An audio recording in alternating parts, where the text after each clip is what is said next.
আমরা as an academic যেটা করি যে আমাদের আশেপাশের লোকজনের সাথেই তো কথা বলি, সো তখন বুঝতে পারি যে তাদের মনোভাবটা কী। যেমন রিসেন্টলি আমার একটা লেখাই বেরিয়েছে এর উপর, এবং সেখানে সেই লেখাটা কিন্তু এসছে ওই বিভিন্ন মানুষের সাথে কথোপকথনের ভিত্তিতে যে তারা কী ভাবছেন।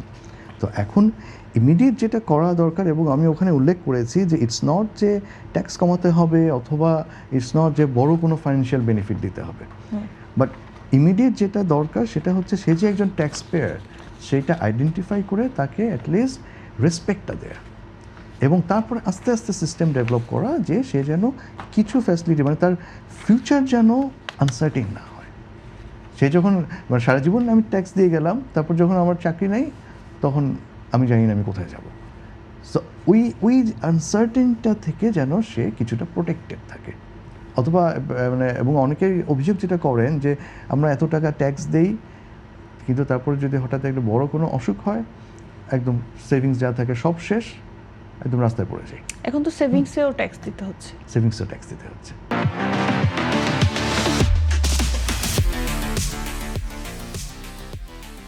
এটা কিন্তু আরেকটাই। এই সেভিংসে ট্যাক্স দেওয়ার বিষয়টিকে আপনি কিভাবে মূল্যায়িত করবেন? ওয়েল, আমি এখানে এটুকুই বলবো যে আমার মালয়েশিয়ার অভিজ্ঞতা হলো, আমি যখন ট্যাক্স সাবমিট করি, কারণ আমাদের ওই সুবিধা ছিল যে ইনকাম ট্যাক্সের একটা টিম আসতেন মনে আসে, কারণ আমরা প্রচুর ফরেন ফ্যাকাল্টি ছিলাম, ফরেন এমপ্লয় ছিলাম, তাদেরকে একটু গাইড করতেন ট্যাক্স রিটার্ন সাবমিটের সময়।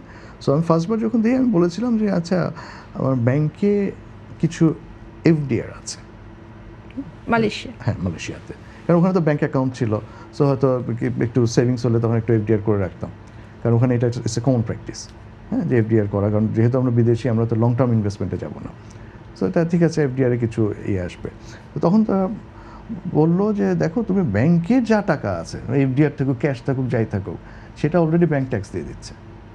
You don't have to bring it in your return. তুমি রিটার্নে দেখাবা যে তোমার স্যালারি কত আসছে, তারপর তোমার যদি কারো বাড়ি ভাড়া থাকে বা এই ধরনের কোনো ইনকাম থাকে সেইটুকু দেখাবা।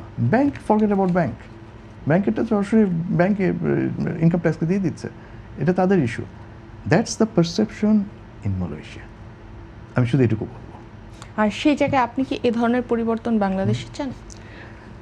আমি মনে করি যে কারণ আসলে যেটা হয়েছে কি, আমাদের দেশে ইনফ্লেশন এখনও কিন্তু 9% প্লাস, 10+।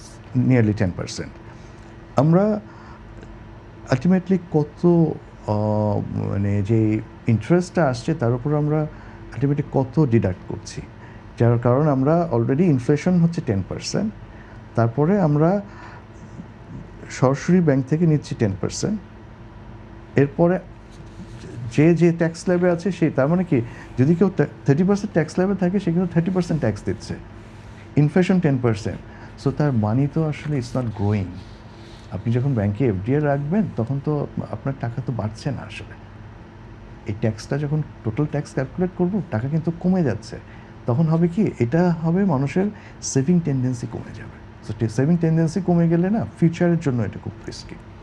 এখনও মানুষের সেভিংস কম থাকবে, কারণ দেখবে যে আমরা সেভিং রেখে লাভ কি, আমার তো ট্যাক্স দিতে হয়, করতে এত দরকার নেই, আমি সব খরচ করে ফেলি।